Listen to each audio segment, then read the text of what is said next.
আজকে সে আমার জন্য চা বানাবে। দেখেন এখানে ম্যাকারি করতেছে, মানে চিনি নাই, বয়মকে ধাক্কায় ধাক্কায় হচ্ছে চিনি বের করা ট্রাই করতেছে। তো আজকে সে নাকি আমার জন্য একটা তেঁতুল চা বানাবে। এইটা নাকি দোকানের চাইতে অনেক বেশি মজা।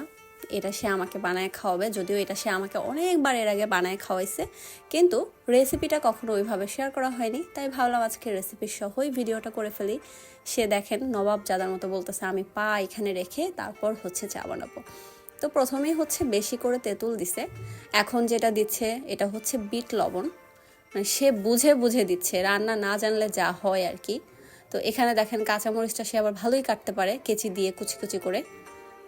আর বটি দিয়ে কাটতে দিলে জীবনেও পারবে না, এটা একমাত্র কেচি দিয়ে করতেছে বিধায় ওর দ্বারা সম্ভব।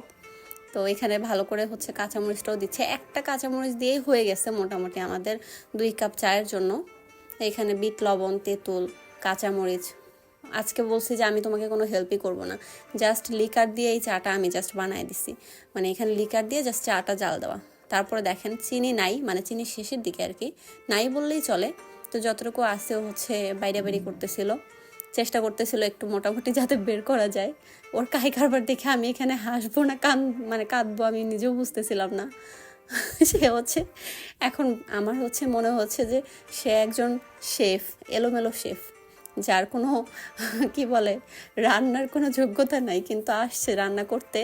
কিন্তু সেই চাটা খুব ভালোই বানায়, এটা প্রশংসা করতেই হবে।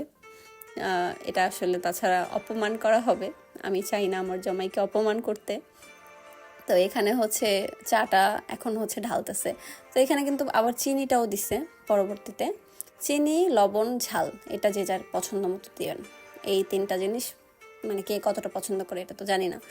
তো এখানে হচ্ছে দিয়ে গরম চাটা একটুখানি ঢেলে দিছে, ঢেলে দিয়ে এটাকে হচ্ছে নাড়াচাড়া করতেছে, মানে ঘোটাঘুটি করতেছে যাতে তেঁতুলটা গলে।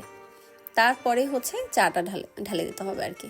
তো এখানে হচ্ছে ঢেলে দিচ্ছে মোটামুটি চা যে যতটুকু খেতে পারে, যদিও লিকার একটু কমই ছিল। এই চাটা বানাইলে মোটামুটি আমরা কাপ ভরে ভরে খাই। চাটা আসলেই অনেক মজা হয়, একদম দোকানের যে তেঁতুল চা তার চাইতে 1000 গুণের মজা। এটা ভীষণ মজার একটা চা, আপনারা কিন্তু ট্রাই করবেন অবশ্যই। তো সে হচ্ছে এখানে ঘুটানাটা করে হচ্ছে নাড়াচাড়া করে চাটা বানাচ্ছিল। এই তো আমার চা কিন্তু রেডি। এখন এই চাটা খাচ্ছিলাম আর দুইজন মিলে কি কি যে গল্প করতেছিলাম নিজেও জানি না। আর সত্যি কথা বলতে কি, মানে এই চাটা আমরা খাচ্ছিলাম কখন জানেন? রাত 1টা বাজে তখন, রাতের 1টা বা তারও বেশি, আই থিঙ্ক আপনার 1:30 2টা হবে। ওই সময় হচ্ছে আমরা রাত জাগি মূলত, আর রাত জাগলে কিন্তু মাথার মধ্যে নানানটা ঘুরতে থাকে, এক এক সময় এক একটা খেতে ইচ্ছা করে। তো ওই দিনও সেরকমই হয়েছিল। ভিডিও ভালো লাগলে একটা লাইক করে দিবেন, কমেন্টে জানাবেন কেমন লাগছে। আল্লাহ হাফেজ।